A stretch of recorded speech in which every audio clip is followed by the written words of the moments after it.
Eu tô bem. Eu tô bem também, graças a Deus, né?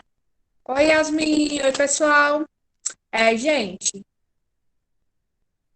eu tô bem, né? Na medida do possível, eu estou bem, né? Gente, ontem nós falamos, né, sobre um assunto bem simples, que foi a paráfrase e a citação. Antes de nós corrigirmos a atividade, eu queria que alguém, né, qualquer um de vocês, me falasse com as suas palavras a diferença entre a paráfrase e a diferença entre paráfrase e citação. Quem é que sabe? Tia, eu acho que a paráfrase é entre aspas, uma cópia de um texto, só que com outras palavras, ou então de uma ideia. Isso. Ó, não seria uma cópia, certo? Porque a cópia de um texto a gente chama de plágio, né? E é até crime, né? A gente não pode plagiar textos de outras pessoas, porque é crime.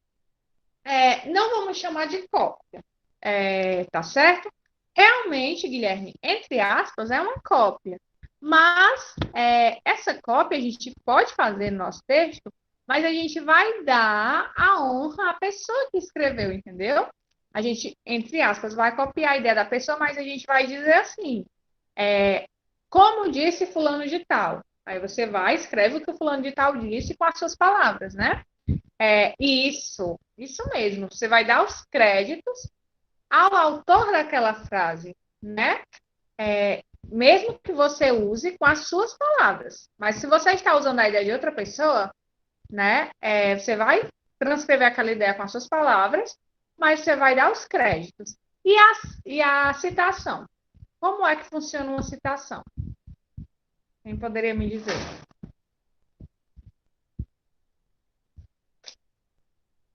O Guilherme já falou aí da paráfrase, né? Eu complementei explicando aí. E a citação, gente? Como é que ocorre a citação? Qual a diferença da paráfrase para a citação?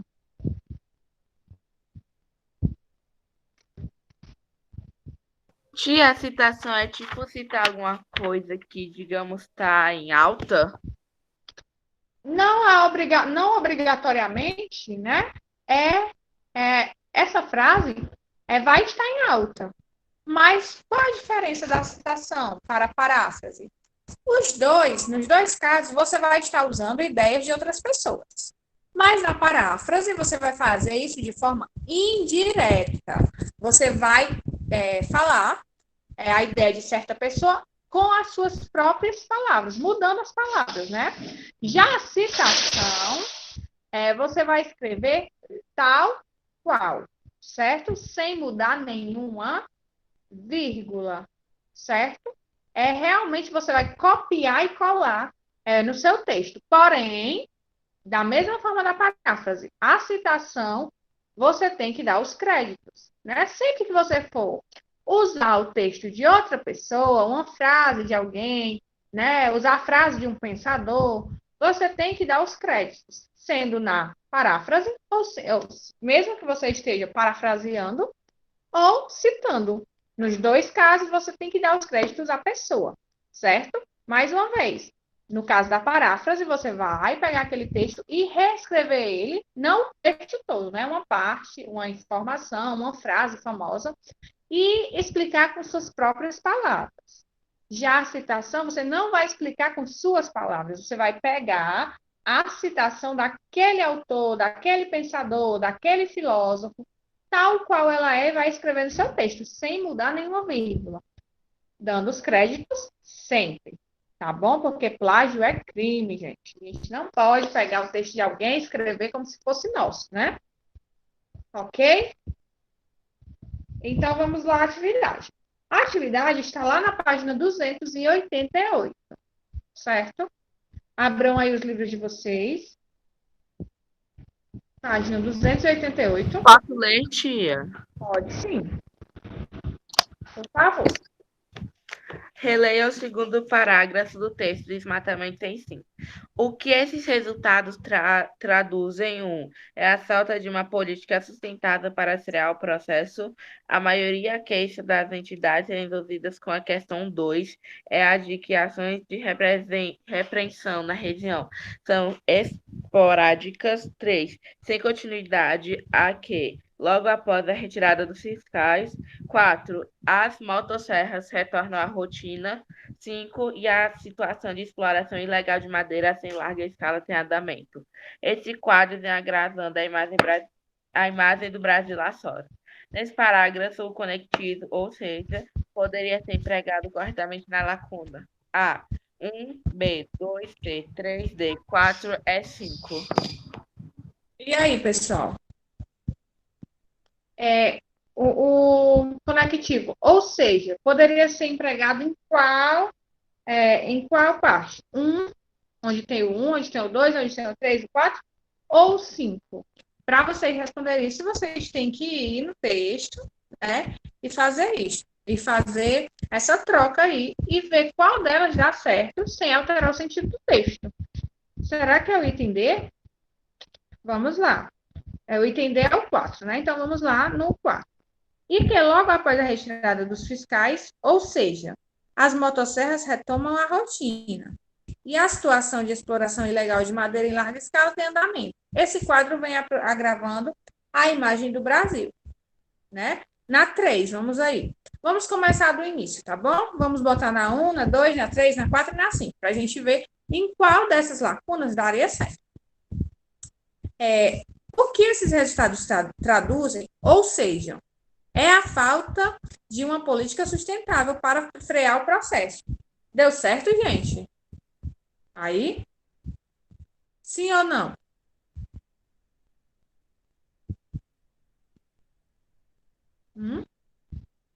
O ou seja, ele é usado para dar uma explicação, tá bom? Quando eu falo alguma coisa um pouco complicada, eu digo assim, ou seja, é isso, isso e isso, é para dar uma explicação.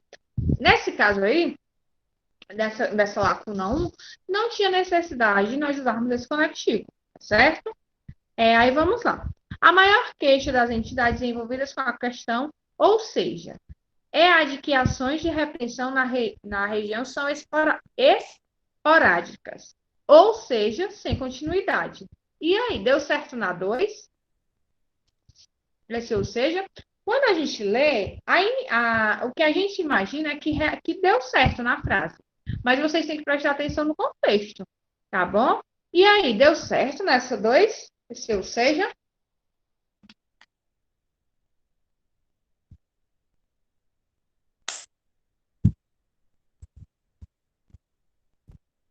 não, né, gente? Aí vamos à terceira. É a de que ações de repreensão na região são esporádicas, ou seja, sem continuidade, e que é logo após a retirada dos fiscais, ou seja, as motosserras retomam a rotina. Deu certo aí na 2 ou na 3? Na lacuna 2 ou na lacuna 3? Desculpa, na lacuna 3 ou na lacuna 4, né? Na 2 a gente já viu que não deu certo. Exatamente, Guilherme. Na 3, né? Na 3, certo? Sua primeira resposta foi correta. Porque quando ela diz assim, ó, as ações de repreensão na região são esporádicas, ou seja, sem continuidade. Esse ou seja está explicando o que são o que significa esporádica, tá certo? 288, Yasmin, primeira questão, certo? Então, primeira questão, item C, tá certo? Esse ou seja aí daria certo na lacuna 3, tá? Segunda questão. O período a seguir foi reescrito 5 vezes. Utilizaram-se vários recursos. Em 4 opções, o sentido é rigorosamente o mesmo, mas que aquele em que o sentido foi alterado. O homem caminha pela vida muitas vezes norteando por não reconhecer no seu íntimo a importância de todos os instantes, de todas as coisas, simples ou grandiosas. A. Frequentemente sem rumo, segue o homem pela vida, por não reconhecer no seu íntimo o valor de todos os instantes, de todas as coisas, sejam simples ou grandiosas. B. Não reconhecendo em seu âmago a importância de todos os momentos, de todas as coisas simples ou grandiosas, o homem caminha pela vida muitas vezes desnorteado. C. Como não reconhece no seu íntimo os valores de todos os momentos, de todas as coisas, sejam elas simples ou não, o homem é pelas vidas frequentemente desnorteado.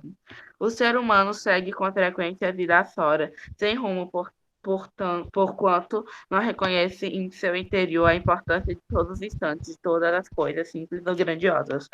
O homem caminha pela vida sempre desnorteado, por não reconhecer em seu mundo íntimo os valores de cada momento de cada coisa, seja ela simples ou grandiosa. No caso dessa questão, né, essa informação aí, essa frase desse quadro vermelho foi reescrito, no caso aí, como vocês viram, 5 vezes, tá certo? Foi reescrito 5 vezes. Só que 4 dessas vezes, ele foi reescrito de forma, né, fiel ao texto original, ou seja, mudou-se algumas palavras, porém o sentido era o mesmo. Em apenas uma alternativa, o sentido foi mudado da frase. Em qual das alternativas esse sentido foi mudado, gente? Vocês marcaram que opção?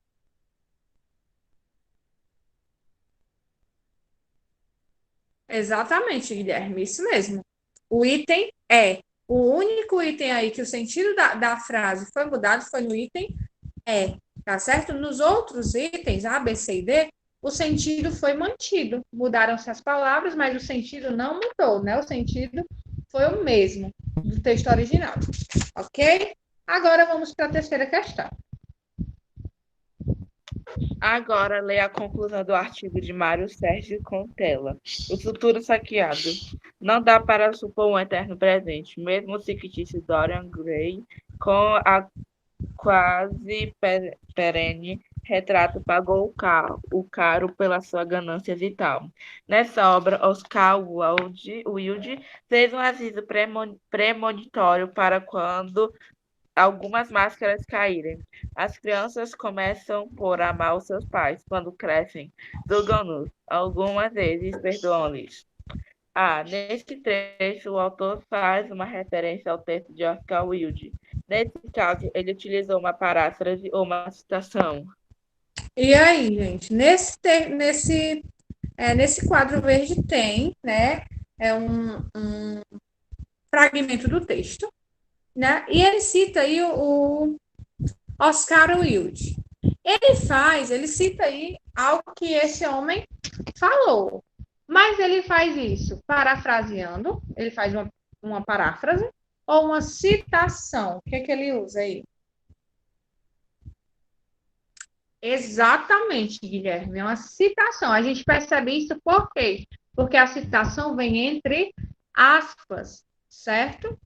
Outro detalhe também importante para vocês saberem, a citação tem que vir sempre entre aspas. Se você vai fazer uma citação no seu texto, você tem que colocar a citação, né, sem mudar nenhuma vírgula, e tem que colocar aspas, né? Então, realmente, ele fez aí uma citação, né? Muito bem. B. Qual foi a sua intenção ao utilizar esse recurso? E aí, quando ele faz uma citação de uma pessoa que entende sobre o assunto, alguém muito famoso, um estudioso, um filósofo, não importa quem seja, no caso aí foi o Oscar, né? Então, por que que ele faz isso? Para deixar claro a sua opinião. Exatamente. O que mais, gente?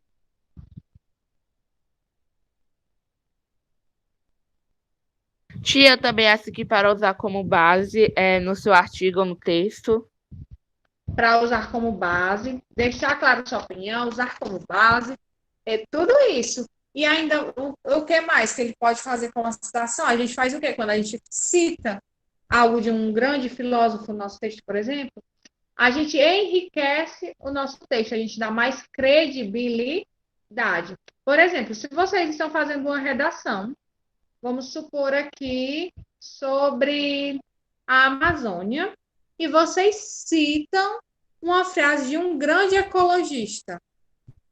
O que é que acontece? O texto de vocês vai ter mais credibilidade, porque vocês citaram uma pessoa que entende do assunto, né? Vocês fizeram uma citação. Então, além do texto ficar mais rico, né? O texto ganha mais credibilidade. Então, quando a gente faz citações nos nossos textos, os nossos textos ganham essa credibilidade, né? Ficam bem mais interessantes, informativos, tá certo? Então, vocês vão colocar. Ele quis dar mais credibilidade ao seu texto, né? Deixar claras as suas ideias, certo? Sei.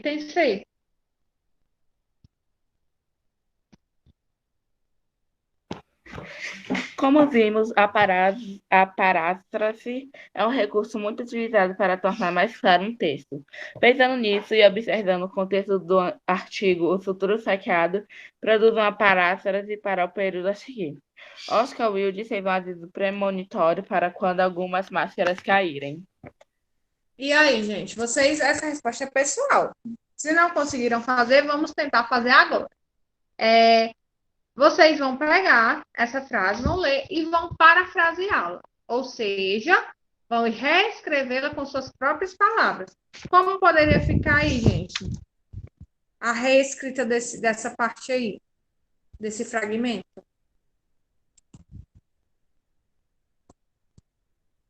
Por exemplo, Oscar, vamos por partes, tá bom? Para vocês conseguirem fazer, já que não fizeram.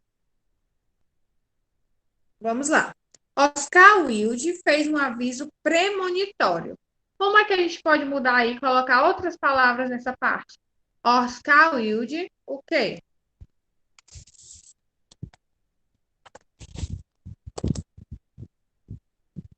Como é que a gente poderia trocar? Oscar Wilde fez um aviso permanente. Mas se a gente colocar permanente, já vai mudar o sentido de premonitório. Premonitório é como se fosse, né, uma premonição. Qual outra palavra a gente pode trocar aí? Pode ser antecipado, tá certo? Oscar Wilde fez um aviso antecipado. Vamos ver o resto da frase. Para quando as máscaras caírem. E aí? Ele deu um aviso antes, pode ser também, né? Pode ser qualquer palavra, contanto que não mude o sentido do texto, para quando o texto, não mude o texto, né? Para quando a pessoa lê o texto, não acho que é outra ideia. Com antecedência, pode ser também, certo? Aí no final o Guilherme colocou aí, para quando as máscaras caírem, para quando a verdade for dita.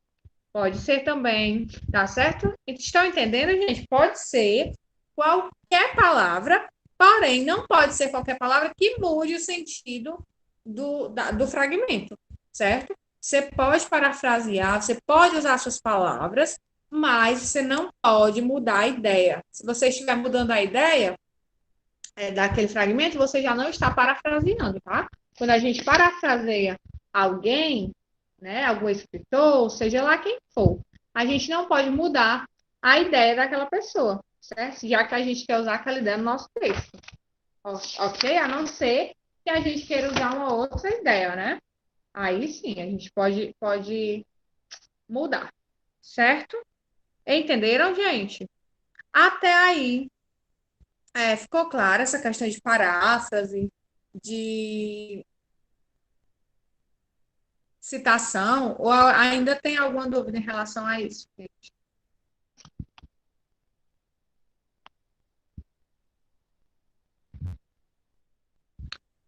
Pronto, nenhuma dúvida?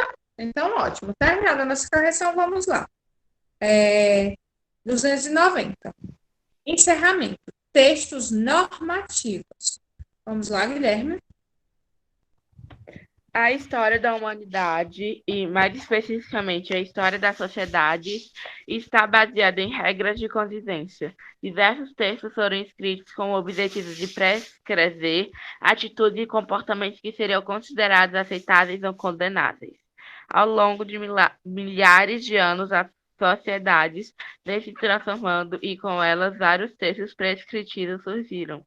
São textos que trazem tanto aspectos legais, leis, códigos, resoluções, quanto instruções, bulas de remédio, manuais de instrução. Os textos prescritivos, em geral, têm o objetivo de orientar os indivíduos em situações frequentemente atípicas das suas práticas sociais. Em situações corriqueiras, não precisamos de instruções, elas já estão internalizadas, pois foram introduzidas na nossa vida desde a infância. Por isso, não é preciso ler um manual para arrumar a cama, escovar os dentes, comer, etc. Essas situações são aprendidas por nós dentro do curso natural da vida, cotidianamente, no processo de ensino e aprendizagem. No entanto, muitas vezes nos deparamos com a necessidade de operar e interagir com situações completamente novas e desconhecidas. Às vezes conseguimos agir por meio do instinto ou usando situações análogas para proceder de determinada maneira. Pegar um ônibus em uma cidade estranha, por exemplo, não é uma ação rotineira, mas a partir das nossas experiências, pedimos informações e observamos placas. Para realizar algumas ações na sociedade, precisamos estar cientes de regulamentos específicos que normatizam o funcionamento de várias práticas. As leis da nossa sociedade são o primeiro exemplo de textos regulamentadores, os quais são responsáveis pela manutenção de uma ordem mínima de convivência, de convívio e de ações entre os cidadãos. Assim mesmo, indiretamente, é fundamental conhecer leis, pois elas fazem parte do nosso dia a dia. Um exemplo de texto jurídico é a Lei número 8.069, de 13 de julho de 1990, o Estatuto da Criança e do Adolescente. Leia com atenção o título 1 do ECA. Título 1. Das disposições preliminares. Artigo 1º. Esta lei dispõe sobre a proteção integral à criança e ao adolescente. Artigo 2º. Considera-se criança para os efeitos desta lei a pessoa até 12 anos de idade, incompletos, e adolescentes, aquela entre 12 e 18 anos de idade. Parágrafo único. Nos casos expressos em lei, aplica-se excepcionalmente este status às pessoas entre 18 e 20 anos de idade. Artigo 3º. A criança e o adolescente gozam de todos os direitos fundamentais inerentes à pessoa humana, sem prejuízo da proteção integral de que trata esta lei, assegurando-se-lhes por lei ou por outros meios todas as oportunidades e facilidades assim de lhes facultar o desenvolvimento físico, mental, moral, espiritual e social em condições de liberdade e de dignidade. Parágrafo único. Os direitos enunciados nessa lei aplicam-se a todas as crianças e adolescentes, sem discriminação de nascimento, situação familiar, idade, sexo, raça, etnia ou cor, religião ou crença, deficiência, condição pessoal de desenvolvimento e aprendizagem, condição econômica, ambiente social, região e local de moradia ou outra condição que diferencie as pessoas, as famílias ou a comunidade em que vivem. Artigo 4º. É dever da família, da comunidade, da sociedade em geral e do poder público assegurar com absoluta prioridade a efetivação dos direitos referentes à vida, à saúde, à alimentação, à educação, ao esporte, ao lazer, à profissionalização, à cultura, à dignidade, ao respeito, à liberdade e à convivência familiar e comunitária. Parágrafo único. A garantia de prioridade compreende a primácia de receber proteção e socorro em quaisquer circunstâncias. B. Precedência de atendimento nos serviços públicos ou de relevância pública. C. Preferência na formulação e na execução das políticas sociais públicas. D. Destinação privilegiada de recursos públicos nas áreas relacionadas com a proteção à infância e à juventude. Artigo 5º. Nenhuma criança ou adolescente será objeto de qualquer forma de negligência, discriminação, exploração, violência, crueldade e opressão, punido na forma da lei qualquer atentado por ação ou omissão aos seus direitos fundamentais. Artigo 6º. Na interpretação desta lei, levar-se em conta os fins sociais a que ela se dirige, as exigências do bem comum, os direitos e deveres individuais e coletivos, a condição de colher da criança e do adolescente como pessoas em desenvolvimento. Muito bem, Guilherme. Esse texto que o Guilherme leu, gente, é um exemplo de texto prescritivo, certo? Nesse encerramento do capítulo, o autor do livro de vocês inicia aí o texto falando sobre regras de convivência. O que é que ele diz? Que a humanidade ela está posta, né? E sobre regras de convivência, certo? Se nós não tivéssemos regras de convivência, gente, será que seria possível nós vivermos em harmonia? O que é que vocês acham? Se Eu não acho tiver... que não, tia. Tia, eu acho que não, porque nem todo mundo ia respeitar essas regras. Exatamente. Nem todo... Se não existissem as regras, as pessoas não iam respeitar uns aos outros. Se existem várias regras, né? E mesmo assim as pessoas não respeitam. Por exemplo, se não existe uma regra, né? Que nós temos na nossa sociedade, o sinal de trânsito, certo? O semáforo não deixa de ser uma regra, certo? Por exemplo, tem lá, né, o sinal de trânsito, tem o pare, o atenção e o siga. Já pensou se não existissem esses sinais de trânsito, né? E não existissem essas regras, né? O Brasil já tem milhares de acidentes. Imagina aí como ficaria o trânsito do nosso país, né? Imaginem, os carros todos andando sem ter regras para comandar, gente. Será que isso iria dar certo? Eu acho que não ia dar certo. Com certeza não ia dar certo, né? Se já morrem muitas pessoas sem essas regras, Até imagina como porque, seria. tia, nem todo mundo, mesmo com esses semáforos aí, nem todo mundo respeita o sinal que tá. Porque ainda às vezes, quando eu vou pra rua, ainda às vezes muita gente ultrapassando o semáforo, mesmo ele estando fechado. Verdade, Guilherme. E é porque é uma regra, causa multa, né? Mas tem pessoas que mesmo assim não estão nem aí. Imagina aí se não existissem, né, essas regras. Aí o texto vem falar também para vocês, para nós, né, leitores, que tem coisas que nós não necessitamos de regra, né? Por exemplo, todo mundo sabe escovar os dentes. Ele fala várias coisas aí, né? Tomar banho. Ele cita exemplos do cotidiano que não precisam de regras para isso e nem precisam de uma prescrição, certo? Aí ele vem falar dos textos prescritivos. Procurem aí no texto o que são, né? E me digam um resumo aí com as palavras de vocês do o que é um texto prescritivo, né? Do que trata um texto prescritivo? Um tipo de texto prescritivo. Olhem aí o texto.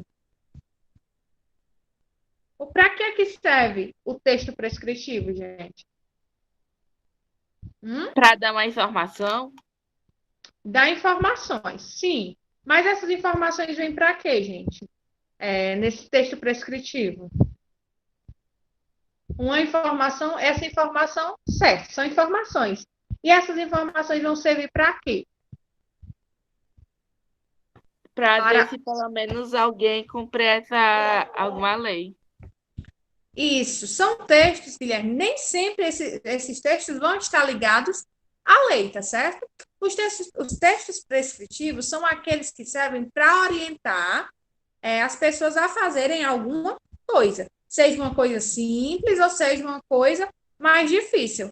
Me dê aí, vocês, qualquer um de vocês, Guilherme, um exemplo de um texto, né, que vem para nos auxiliar, nos orientar a fazer alguma coisa simples.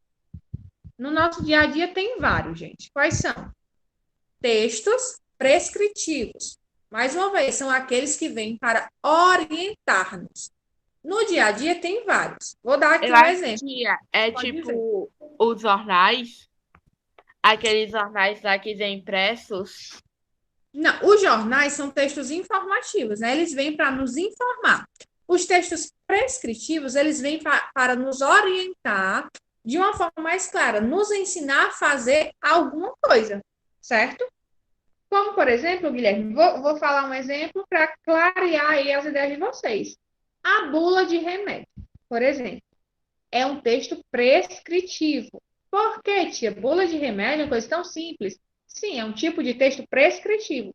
Ela vem prescrevendo como a gente usa algum remédio, para que é que serve, quais são os efeitos colaterais. Então, a bula de remédio é um texto prescritivo, porque ela nos orienta. Outros textos do dia a dia que são textos prescritivos. A gente está falando de textos, tá bom? Textos prescritivos, que nos ensinam a fazer alguma coisa. Tem um que a gente usa demais, as cozinheiras usam demais, as donas de casa usam demais esse tipo textual. Qual é? Esse gênero textual, no caso. É a receita de bolo, por exemplo. É um texto prescritivo, ela nos orienta como cozinhar. O manual de instruções é um texto prescritivo. Ele nos ensina como utilizar algum, pode ser um eletrodoméstico para montar alguma coisa, certo? São textos prescritivos, são textos, não confundam. Tipo prescritivo, textos que nos ensinam a fazer alguma coisa, nos orientam a fazer alguma coisa, seja fazer uma comida, seja montar um móvel, seja como usar um remédio, certo? Isso é o tipo prescritivo. Alguma dúvida, gente, sobre esse tipo textual? Já é para vocês saberem sobre todos os tipos textuais, gente, né? O informativo, o descritivo, o argumentativo, né? E agora o prescritivo. Espero que vocês não esqueçam mais disso, tá bom? Textos prescritivos são aqueles que nós utilizamos para nos orientar. São aqueles textos escritos para orientar, para nos ensinar a fazer alguma coisa, certo? Por isso que ele coloca aí um exemplo, né? O Estatuto da Criança e do Adolescente, o ECA. Por que é um texto prescritivo? Porque orienta a sociedade a como lidar com as crianças e os adolescentes. Orientam a sociedade sobre os direitos das crianças e dos adolescentes, os cuidados, entendeu? É como se fossem ensinamentos, certo? Para nós agirmos de alguma forma, em caso simples ou não, tá bom? E isso Até são os porque, textos. tia, esses textos aí são bastante úteis, porque tem algumas pessoas, né, que assim, vê a outra cuidando da criança, aí quando a pessoa pega para cuidar de uma criança, é cuidar de um jeito totalmente diferente do que a pessoa viu. Do estatuto, né? Exatamente. Por isso que eu dei outros exemplos para vocês, né? O manual, a receita, são textos simples, mas também são textos prescritivos.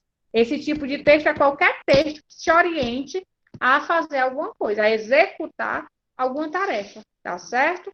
Isso é o texto prescritivo, né? Ele prescreve alguma coisa para te orientar, certo? Gente, agora eu vou pedir para vocês colocarem o número de vocês no chat, tá bom? A atividade de casa vai ser acerca do encerramento do capítulo, tá? Nessas páginas amarelas. Beijo, gente. Fiquem com Deus. Cuidem-se e até amanhã, certo? Tchau, tchau. Tchau, tia, até amanhã. Tchau. Bom resto de tarde para a senhora. Obrigada, Guilherme. Para você também. De nada, obrigado.